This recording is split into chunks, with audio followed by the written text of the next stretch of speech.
Aku tidak menciptakan jagat raya dan seisinya. Jikalau bukan karena dirimu wahai Muhammad, aku tidak menciptakan jagat raya dan seisinya. Satu alasannya. Jadi tajalliyah. Kemudian dalam hadis qudsi yang lain, khalaqtu awala Muhammadan min nuri wajhi, kata Allah. Aku ciptakan kau wahai Muhammad dari nur wajahku, dari cahaya wajahku. Kenapa pakainya wajah? Karena kalau didedikan manusia ini, kalau kita ini pasti pemahaman kita orang awam kan itu kan harus disesuaikan. Allah itu menyesuaikan kecanggihannya, Allah itu menyesuaikan dengan karakter manusia. Jadi wajah itu, karena manusia itu punya wajah gitu. Bagian yang sempurna, bagian yang mulia itu wajah. Tetapi tidak boleh diartikan wajah seperti wajah kita. Tapi untuk mempermudah manusia, maka Allah dengan bahasanya manusia itu sendiri. Jadi Nabi Muhammad, Nur Muhammad itu diciptakan pertama kali dari nur wajah. Dan kita ini diciptakan, ruh-ruh kita ini dari percikannya doang. Sembilannya Nur Muhammad itu jadi ruh kita ini. Makanya Abul Arwah, bapaknya ruh itu adalah Nur Muhammad, atau secara jinsiahnya adalah Nabi Muhammad Sallallahu Alaihi Wasallam. Jadi aslul alam ini adalah Nur Muhammad. Jadi kelak yang memberikan syafaat jelas Nabi Muhammad itu yang pertama. Ya, dari tazaliyatul ghaib min tazaliyatillah, atau manifestasinya Gusti Allah, itu luar biasanya. Maka tajilatul syuhudiyah itu adalah seperti syuhud itu yang kita saksikan alam semesta ini gitu. Nah, yang kedua yang perlu kita pahami lagi adalah bahwasanya seluruh mukjizat para nabi, ya, apalagi para aulia, ya, apalagi manusia kita yang biasa, ya. Maka disinilah letaknya mukjizat atau keistimewaannya para nabi. Seperti yang kita pahami Nabi Nuh, Nabi Ibrahim, kita pakar dan pokoknya mukjizat semua.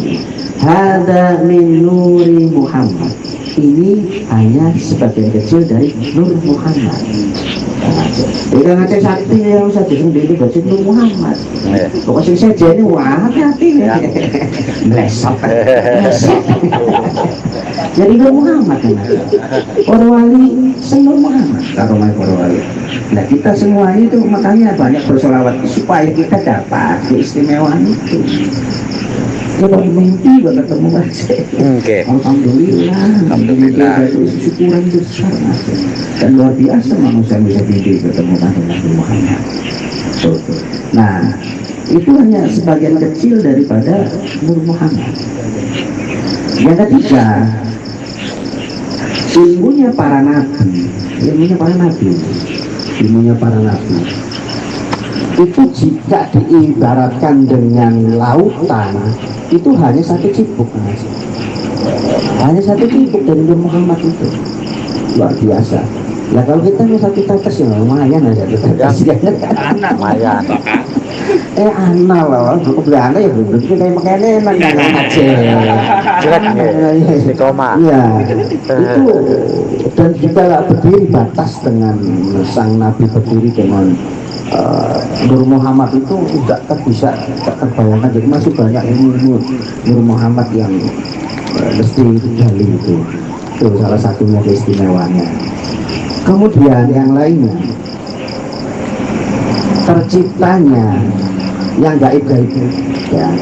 Kalau alam ini kita bisa saksikan surga, neraka, kolam, lauhul mahfuz, kemudian asyirah, kemudian al-mizan, dan semuanya itu juga tercipta dari Nur Muhammad. Jadi tidak ada alasan untuk kita untuk tidak bersolawat, ya. Maka para masyayikh dulu itu sampai bikin namanya Al-Barjanji, sampai bikin namanya Adiba, Sintu Duran, itu adalah bentuk-bentuk para masyayikh dalam menciptakan sebuah seni untuk bersolawat yang sekarang orang-orang bilang bid'ah. Ya, karena nggak ngerti jadi bid'ah ya orang-orang bid'ah karena nggak paham betapa kita ini tercipta ya karena Nur Muhammad. Kalau tidak ada beliau, tidak ada kita semuanya ini. Maka dalam lagu-lagu berjanji itu kaitannya memuji ya Robbi. Ya Robbi itu ya Tuhanku. Pakainya Rob. Kenapa pakainya Rob? Kita senang pakainya Rob. Mas saya itu sukanya pakai Rob. Karena Rob itu lebih mengayomi. Maka dalam surat Al-Fatihah itu alhamdulillah Rabbil alamin. Nembe Ar-Rahman, nembe Maliki, Yaumiddin.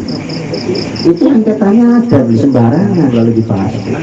Pertama itu Allah itu kalau di surat Al-Fatihah itu alhamdulillah segala puji bagi Allah. Yang kedua pakainya Robun. Robun itu yang memelihara. Ya, roba yurobi artinya yang memelihara. Kalau memelihara itu lebih mencakup semuanya. Karena sih titik dipelihara, hilang digulasi, pakan dipakani, tong banyunya dipahi banyunya. Itu Gusti Allah. Apalagi manusia kan, kita saja sebagai manusia tak kalah punya peliharaan.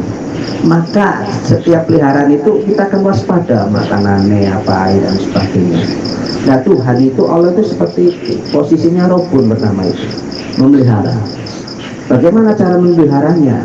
Dikasih hidayah Al-Quran, dikasih petunjuk, dikasih para nabi. Karena manusia sulit nih. Nabi saja itu berang-berang nabi, yang perlu ketahui 25 nabi untuk supaya manusia jangan sesat.